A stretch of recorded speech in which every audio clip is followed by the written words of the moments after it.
All right, now it's game on. Good afternoon, everybody, and welcome to our presentation about the transfer process. Thanks to Chris Lambert for the opportunity to speak with you guys. My name is Caroline Walls, and I'm one of the academic advisors at the Middletown campus of Laurel Ridge. I'm joined today by a couple of my esteemed colleagues, so I'll give them a chance to introduce themselves before we dive in. You'll hear more from all of them later. Good afternoon, everyone. My name is Jocelyn Priest. I'm also an academic campus, but I do serve special populations across all of our locations.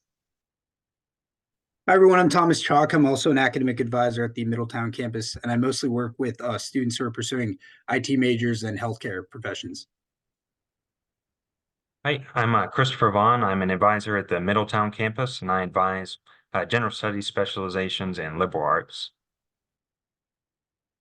All right, well, let's get started. We'll switch slides here, Mr. Chalk. So we'll start where everything starts with step one, the preparation stage. We advise you to always be wise in your preparations. Otherwise, you might set yourself up for an outcome that you are not prepared for, much like eating a heavy carb-filled lunch before running a 5K. Thank you to Michael Scott for this lesson.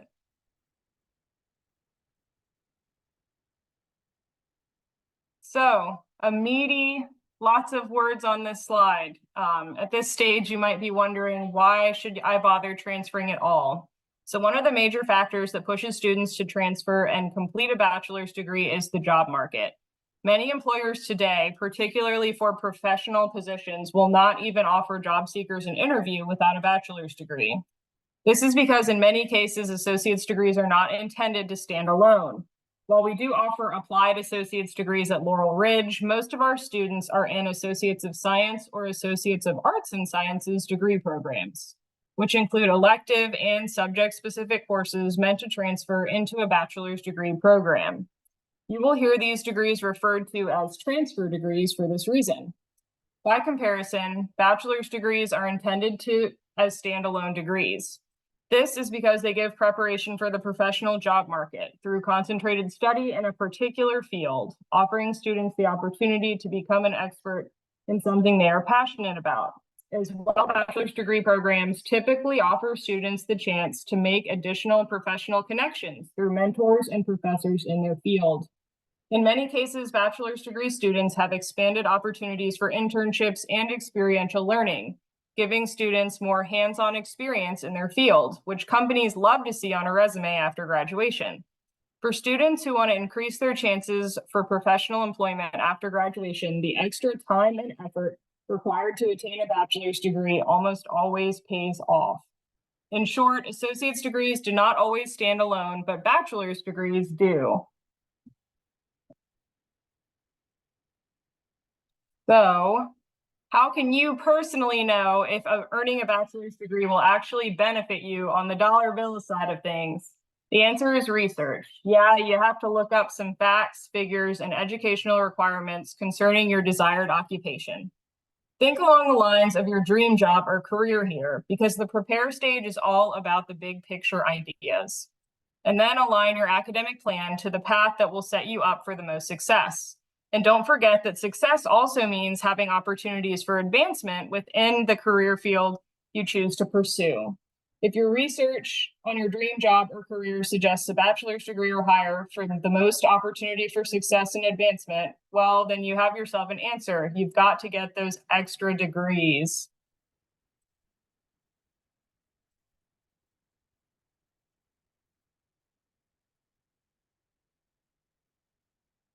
So, throughout this presentation, we will continue to refer to transferring as a process for a reason, because that's exactly what it is. Like our penguin friend here, what we're trying to accomplish takes several steps and sometimes might feel a bit messy and overwhelming to deal with. But in the end, we know you can be successful. Let's consider the dictionary definition of process on the slide. A series of actions that produce something or that lead to a particular result. This sounds a lot like what we're asking you to do as you begin your transfer journey. We're asking you to make a list of actions that will produce your ultimate goal or preferred result, a bachelor's degree from the school of your choice. In our case, the series of actions are in order: establish your timeline, decide on your path, research your options, and make the deadline. The end result is that you produce a competitive application for admission into a bachelor's degree program and attain acceptance. This will eventually lead to the ultimate result, a bachelor's degree with your name on it. Now I will turn this over to my colleague who will walk us through the next steps in this process. Okay, so the first step in the transfer action steps is establishing that timeline.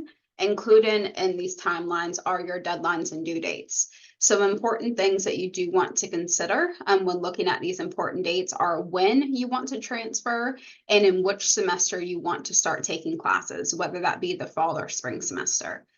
You may choose to transfer after completing your entire associate's degree, or you may opt to just take classes for a semester or two and then transfer.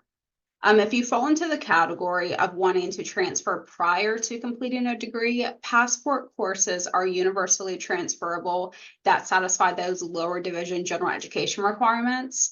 You may want to discuss that with your academic advisor so you can decide which passport courses would be beneficial, or you can opt to complete what's called the Uniform Certificate of General Studies, or UCGS. That focuses on meeting those general education requirements prior to transferring.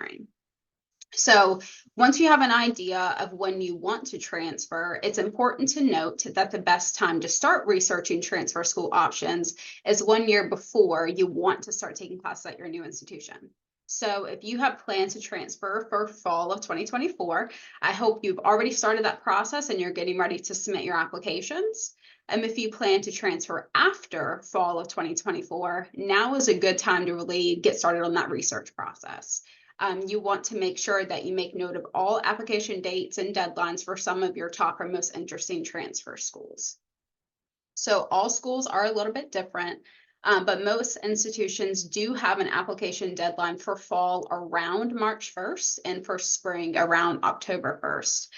It's important to note that some schools do have what's called rolling admissions, so later admissions deadlines than the March 1st or October 1st dates. But even so, your final semester is really too late to start that planning process. So that's why you really want to start earlier, ideally a year before you want to transfer.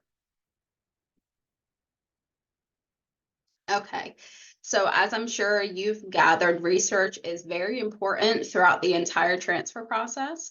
And we're not talking about the extent of research that you have to do for like a paper in one of your classes, but just enough Googling to find what you're looking for. So you want to uncover those options. You want to uncover resources, perspective, and guidelines.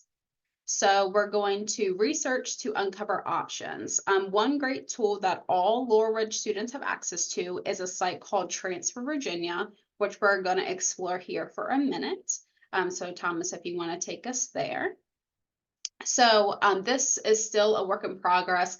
Not all transfer partners have all of their information posted, but this is a really good starting point. So I just want to highlight this page. So if we scroll down to our 4-year transfer partners, you can see here a lot of schools are already posted. So this is where you can find like really quick, valuable information. So Thomas, if you just want to pick one of those schools, we'll just look at their page.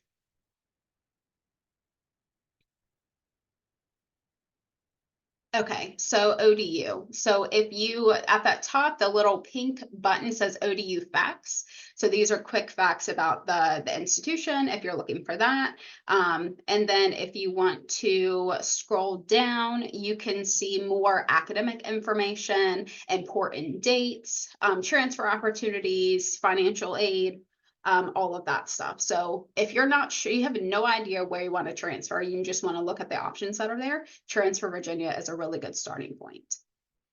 And students are encouraged to create an account with Transfer Virginia because there's some really great tools that you can access once you do create an account. So for example, you can upload your transcript and also put in your previous classes and compare that to wherever you're interested in going so you can see how your classes transfer.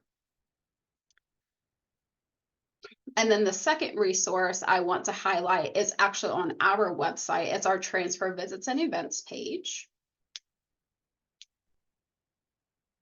Okay, when you visit this page, you can see things that are happening here on our campus. So you can see that at the top, like the session that we're doing now is there. And then scroll through there and you can see all of our common transfer schools.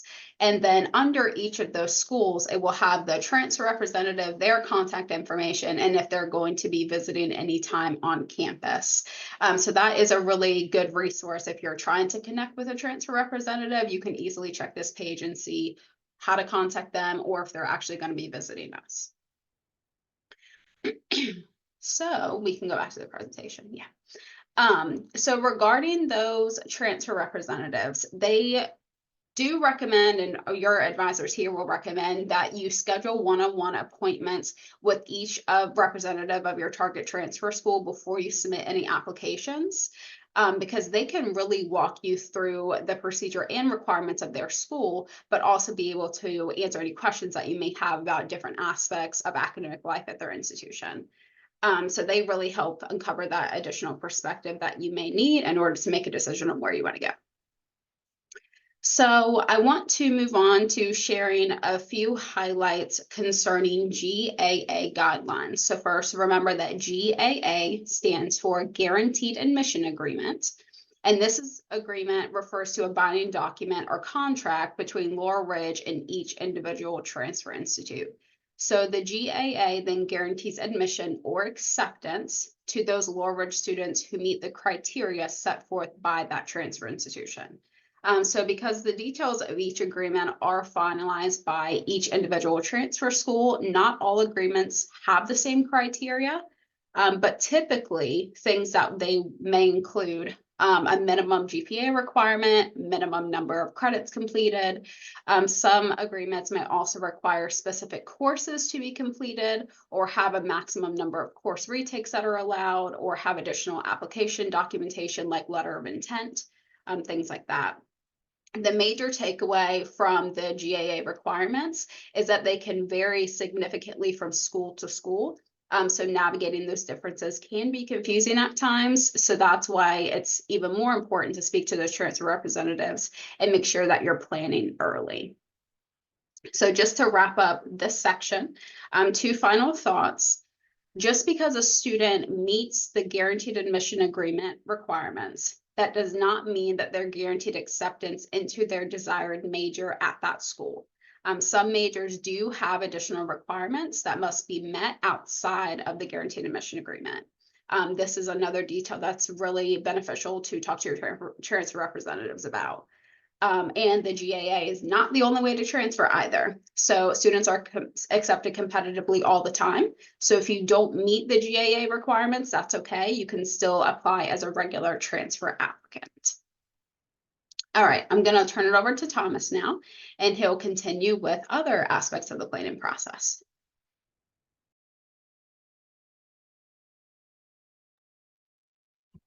All right, so let's start planning.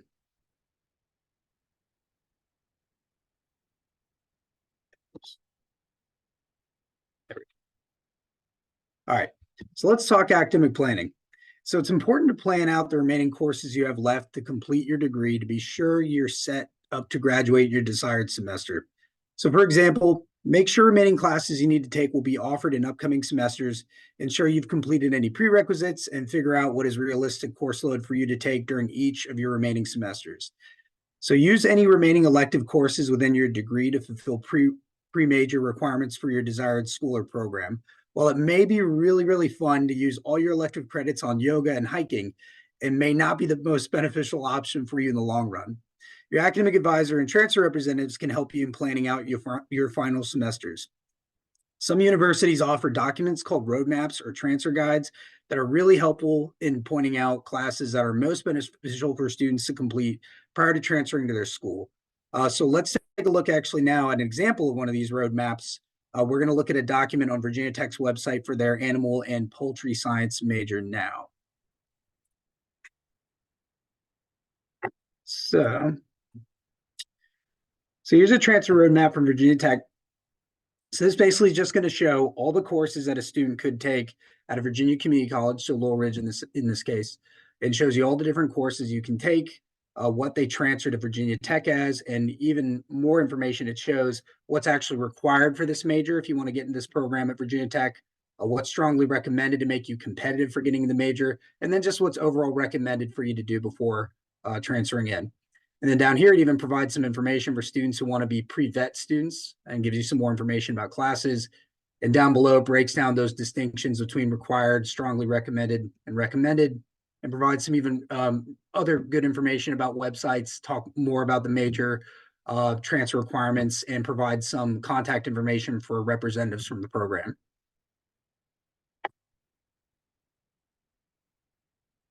So we'll go back.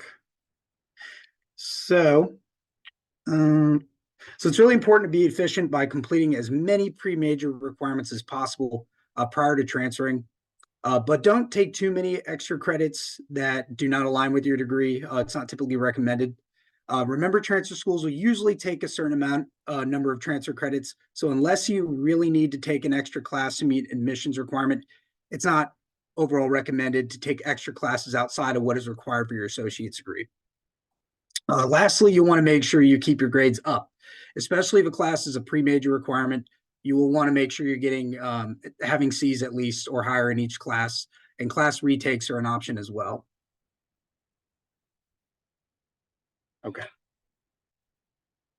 So personal plan. So deciding what you want to do after leaving Laurel Ridge is a really big decision. So we recommend talking it over with your support system, your friends, your family, your pets, whoever knows you best. They may be very helpful and provide valuable information and insights into factors you may not have considered.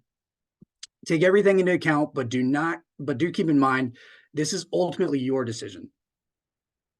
So some of the non-academic factors you should keep in mind when picking out the perfect transfer school for you are location, housing, and availability of extracurriculars. So consider some of these questions.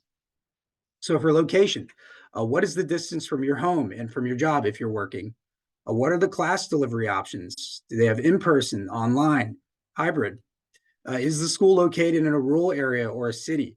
What are transportation options for you? For housing, will you live on campus or off campus? Is on campus an option for transfer students? Are you prepared for a roommate? For extracurricular activities, what type of activities are available? Are there sports, student government, volunteer opportunities? Which opportunities and activities are located on campus and off campus? The more you plan now, the easier it's going to be for you to pick an ideal transfer school for you in the future.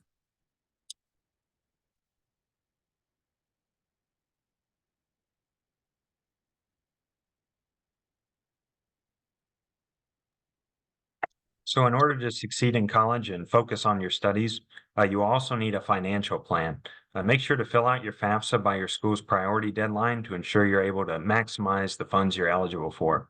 And keep in mind that although Laurel Ridge does not automatically award student loans, other schools may. So be sure to review your financial aid package before accepting to fully understand what you're being awarded. If you're planning to work during college, explore work-study opportunities offered by the school and any part-time jobs available in the local area. Academic costs will only be part of your expenses. You also need to consider adulting costs, especially if you're living off campus. This is especially important when you're looking at rental contracts, so you want to check if the costs include utilities, internet, etc. Look at how you'll be getting to and from school. So will you drive? Will you take the bus? Does parking require a paid permit? You also want to decide whether you're going to be getting a meal plan on the campus or buying groceries regularly. And finally, you also want to set aside money for social activities or school events.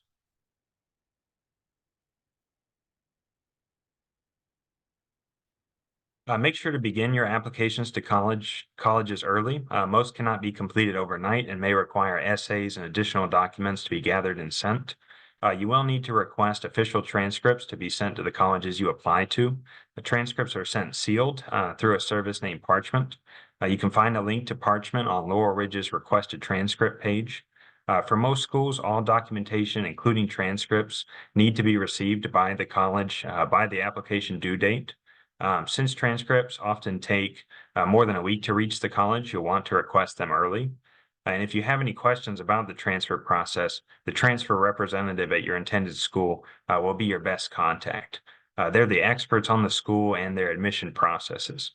When making an appointment with them, though, make sure to be prepared and bring a copy of your unofficial transcript, which can be downloaded in SIS.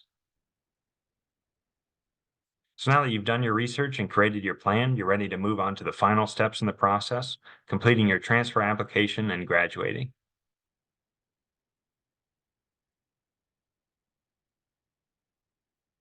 So as a reminder, transferring is a process rather than a single event. You'll want to remember to check in with yourself throughout the entire process, assess your strengths and your weaknesses, and then make sure you're choosing a path that you're interested and passionate about. It's okay to change your mind. You don't have to stick with the decision you made at the beginning of your studies. You might find after taking a few classes in a particular program that you're not as interested as you thought you would be. That's a good time to meet with your advisor and discuss other options before transfer. It's also important to keep your transfer research notes organized and in an accessible place. You want to keep track of application deadlines and required documentation, which can be a lot of information to handle. When you're trying to decide on which schools to apply to, a good rule of thumb is to submit to 2 to 3 schools or even more. You typically want kind of a reach school and a backup school. And then keep checking in with your academic advisor throughout your time at Laurel Ridge. That way you can align your degree coursework with that of the transfer school. And remember to always contact your representatives. So here are a few reminders about submitting your transfer application. You'll want to tailor your application to the specific school or program you're applying to. For any personal statements that may be required, make sure to highlight the qualities that may not be readily apparent just by looking through your application. As we've mentioned, remember to submit the application before the deadline.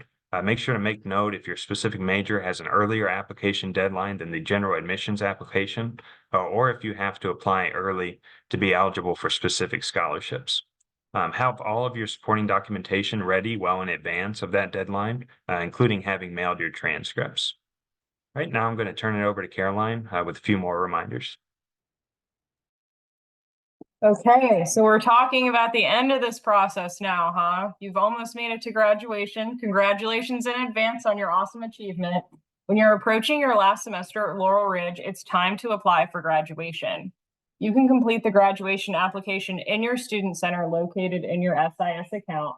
The link provided on this slide will give you more information about exactly how to apply in case you get hung up anywhere.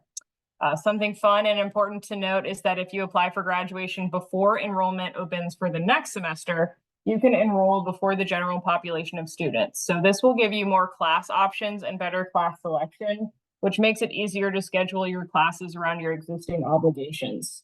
So as we mentioned before, if you plan on transferring before graduating from Laurel Ridge, that is okay too. It's just important to know when you want to transfer and ensure you are meeting the requirements for competitive admission at that school.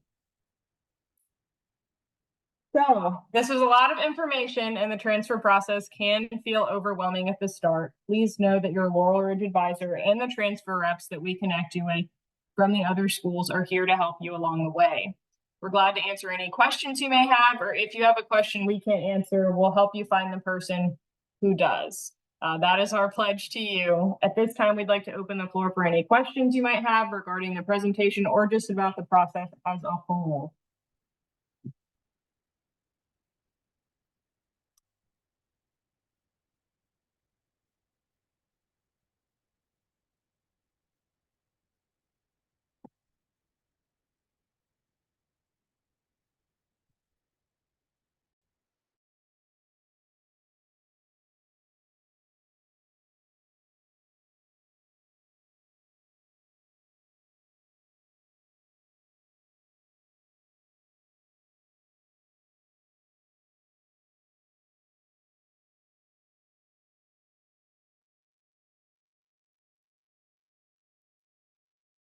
Okay, I'm gonna take that as no questions.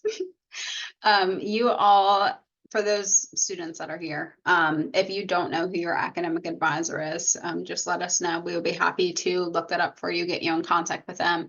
If you don't want to ask your questions here, your advisor would be the next best person.